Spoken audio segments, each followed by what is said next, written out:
बहुत ही आदर और सम्मान के योग सिरसा संसदीय क्षेत्र की इस नव संकल्प रैली में उपस्थित डबवाली मंडी के इस पावन पवित्र प्रांगण में संसदीय क्षेत्र के गांव-गांव और शहर के वार्ड स्तर से आए जननायक चौधरी देवीलाल की सोच पर पहरा देने वाले सम्मानित पिता तुल्य बुजुर्गों, हम उम्र दोस्तों, कृषि प्रधान भारतवर्ष के उज्जवल भविष्य अजीज प्यारे बच्चों, माताओं और बहनों, पत्रकार एवं छायाकार बंधुओं, हरियाणवी संस्कृति को अपने दम पर जिंदा रखने वाले कलाकार दोस्तों और मंच आसीन जननायक जनता पार्टी हरियाणा प्रदेश इकाई के हमारे अध्यक्ष, सादगी के प्रतीक सम्माननीय सरदार निशान सिंह जी, आपके हरियाणा प्रदेश के उप मुख्यमंत्री अजीज दुष्यंत चौटाला जी, हमारे राजस्थान इकाई के प्रदेशाध्यक्ष भाई पृथ्वीराज जी मील, हरियाणा सरकार के मंत्री भाई अनूप धानक जी, मंच संचालन कर रहे पार्टी के प्रदेश के मुख्य महासचिव अजीज दिग्विजय चौटाला जी, पार्टी के संगठन सचिव माननीय राजेंद्र लितानी जी, मुख्य महासचिव सम्माननीय राधेश्याम शर्मा जी, भाई सरबजीत सिंह जी मसीता, पूर्व विधायक भाई कृष्ण कंबोज जी, श्री रमेश खटक जी, श्री पृथ्वी लंबरदार जी, हमारे जिला इकाई के अध्यक्ष माननीय अशोक वर्मा जी, फतेहाबाद जिला इकाई के अध्यक्ष रविंदर बेनीवाल जी और जींद इकाई के अध्यक्ष सम्माननीय कृष्ण राठी जी, सरदार जगरूप सिंह जी, भाई जगसीर सिंह जी मांगयाणा, चौधरी रणधीर सिंह जी, महिला अध्यक्ष हमारी बहन शारदा सिहाग जी, पार्टी की वरिष्ठ महिला नेत्री बहन सरोज डूडी जी, हमारे जुलाना के विधायक मेरे अजीज भाई अमरजीत ढांडा जी और सम्मानित मंच, बुजुर्गों और नौजवान दोस्तों, आज पार्टी का छठा स्थापना दिवस हम यहाँ पे मना रहे हैं। जहाँ पार्टी का छठा स्थापना दिवस मना रहे हैं, वहीं सम्माननीय चौधरी देवीलाल जी और सरदार प्रकाश सिंह जी बादल की उस दोस्ती की मिसाल को भी हम यहाँ पे मना रहे हैं। स्वर्गीय चौधरी देवीलाल जी की डेथ के बाद पहला स्टैचू सरदार प्रकाश सिंह जी बादल ने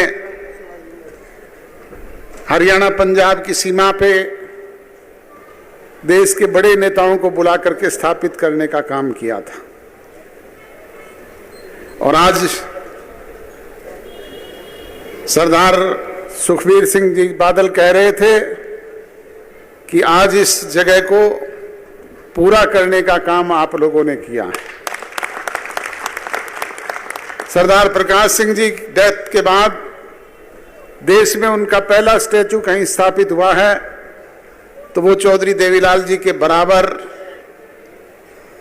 आपके डबवाली और किलियावाली की सीमा पर स्थापित हुआ है। ताउम्र उन्होंने कमेरे वर्ग के लोगों के लिए, गरीब किसान के लिए, मजदूर के लिए संघर्ष किया, लड़ाई लड़ी, जेलें काटी, अनेक प्रकार की तकलीफें झेली, इमरजेंसी जैसे काले कानूनों के तहत सजा भुगतने का काम किया, पर कभी अपनी बात से टस से मस नहीं हुए, कभी झुके नहीं और कभी रुके नहीं, निरंतर आगे बढ़ते रहे। आज दोनों भाइयों के वो स्टैचू बराबर स्थापित हुए हैं और आशीर्वाद देते हुए हैं। नई पीढ़ी के लोग जब वहां से गुजरेंगे तो उनसे प्रेरणा लेंगे, उनसे सीखने का काम करेंगे। और हम और आप तो शायद दशकों तक हैं, परंतु वो तो सदियों सदियों तक रहेंगे। इसलिए जैसा अजीत दुष्यंत आपको कह रहे थे कि जाने से पहले आप जाते समय उनको पुष्प अर्पित करते हुए जाना, उनका आशीर्वाद लेते हुए जाना।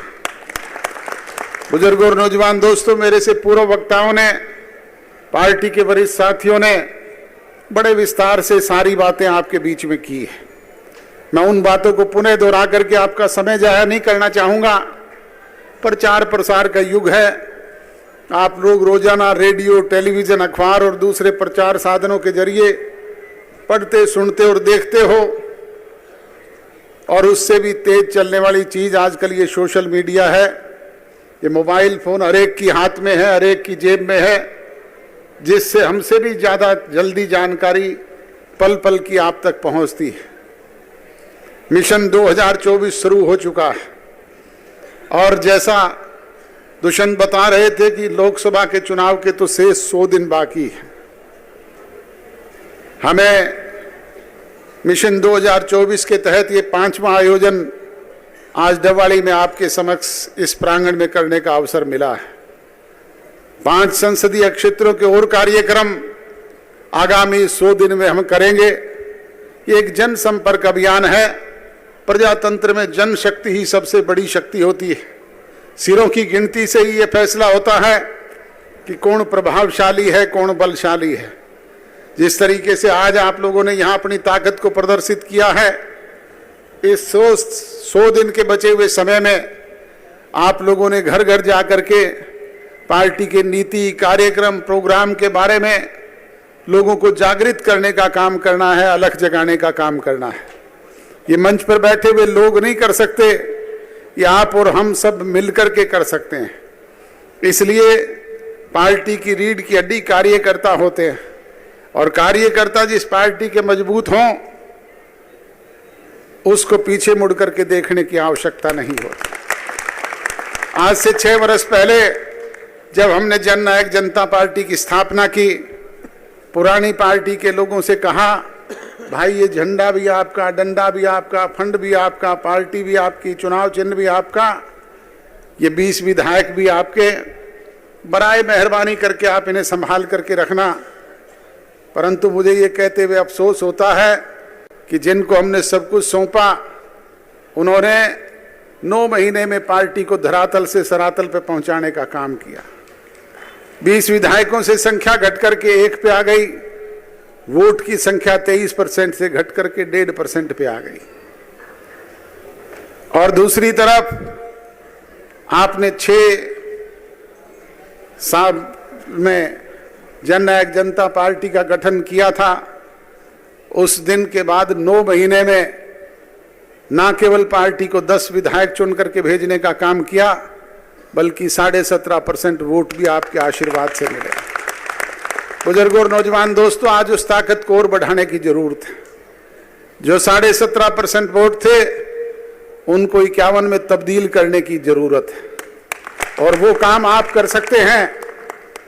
अभी चुनाव राजस्थान के हुए, चुनाव के बाद फतेहाबाद में पत्रकार मुझे कह रहे थे कि आपकी तो 19 की 19 सीटों पे जमानत जब्त हुई है। मैंने उन्हें कहा कि राजनीतिक कार्यकर्ता, राजनीतिक नेता काम करता है, पीछे मुड़ करके देखना उसका काम नहीं है।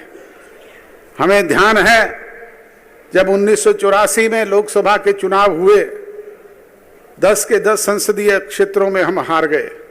चौधरी देवीलाल सोनीपत से लड़ रहे थे, चौटाला साहब हिसार से लड़ रहे थे, एक भी सीट नहीं जीत पाए। और थोड़े से समय के बाद चौधरी देवीलाल ने जन आंदोलन शुरू किया। 1987 आते आते आपके सामने हालात परिवर्तित हुए। 90 में से 85 सीट जीत करके इस देश में रिकॉर्ड स्थापित करने का काम जननायक चौधरी देवीलाल जी ने किया। ये बीज हमने बोया है, ये फल भी देगा, छांव भी देगा, हर तरीके से प्रफुल्लित भी होने का काम करेगा, ये वट वृक्ष भी बनेगा। परंतु उसके लिए हम कार्यकर्ताओं को उसे सींचने की जरूरत है, उसकी पेड़ की जड़ में ड्रॉप डालने की जरूरत है, और वो तभी हो सकता है जब आप सब लोग मिल करके करें। इसके लिए पार्टी का सदस्यता अभियान चल रहा है। 20 तारीख तक घर घर जाएं, पार्टी के सदस्य बनाएं, लोगों के बीच में पार्टी के नीति, कार्यक्रम और प्रोग्राम लेकर के जाएं। कुछ लोगों को शिकायत हो सकती है कि इस समय में हमारे काम नहीं हुए। उसके कारण हैं, एक तो आप पूर्ण बहुमत में नहीं, आप सरकार में 20% के हिस्सेदार हैं, और दूसरा जैसे ही सत्ता परिवर्तन हुआ, कोरोना जैसी विश्वव्यापी महामारी आ गई, कभी पहला फेज, कभी दूसरा फेज, कभी तीसरा फेज, निरंतर 2 साल तो इसी में गुजर गए। और फिर किसान आंदोलन चल पड़ा, उसकी भी मार अगर सबसे ज्यादा किसी पे पड़ी तो वो आप पर पड़ी।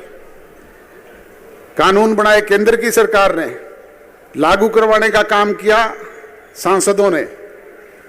ना हमारा कोई सांसद था, ना केंद्रीय सरकार में भागीदारी, परंतु किसान नेता जो भाई टोल प्लाजाओं पे बैठे हुए धरना देते थे, वो एक ही मांग करते थे कि दुष्यंत चौटाला इस्तीफा दे दे, सरकार से अलग हो जाए। मैंने अनेक बार सार्वजनिक मंचों से कहा, मीडिया के समक्ष भी कहा कि इस्तीफा किसी बात का समाधान नहीं होता। इस्तीफा अगर समाधान है तो एक दुष्यंत चौटाला का नहीं, 10 के 10 विधायकों के मुझसे ले जाओ और समाधान करवा लो। इस्तीफा तो हरसिमरत कौर बादल जी ने दिया था केंद्रीय मंत्रिमंडल से। इस्तीफा तो मेरे भाई अजीज अभय सिंह चौटाला ने भी दिया था विधायकी से। कोई हल हुआ क्या? हल होता है बातचीत के जरिए, समाधान निकलते हैं सरकार से, ताकत से। अगर आपकी दी हुई ताकत हमारे पास सरकार में है तो आज ये 10 विधायक होते हुए भी हम आपकी छोटी मोटी समस्याओं का समाधान आपके बीच में बैठ करके करते हैं। आप जब भी कभी आधी रात भी जाते हैं, आपका टेलीफोन करके उस समस्या का समाधान करवाने का काम करते हैं। अब वो जमाने तो चले गए जब आप कोई चिट दे आते थे और हम कह देते जा लग गया नौकरी। अब वो जमाने तो बदल गए कि आप चिट देते थे और जा होगी तेरी ट्रांसफर। आजकल सब सिस्टम ऑनलाइन कर दिया, तो इससे हमें सोचने की जरूरत है। बुजुर्गों और नौजवान दोस्तों, ये शेष समय जो बचा हुआ है 10 महीने का, इसमें लोगों को जागृत करने की जरूरत है, और वो काम पार्टी की रीढ़ की हड्डी आप कार्यकर्ता साथ ही कर सकते हैं। इसलिए मेरी आपसे यही गुजारिश और विनती है कि बूथ स्तर पे पार्टी को मजबूत करने का काम करें, ताकि निकट भविष्य में जब भी लोकसभा और विधानसभा के चुनाव आए तो आपकी ताकत 2 गुनी होकर के 3 गुनी होकर के उभरने का काम करें।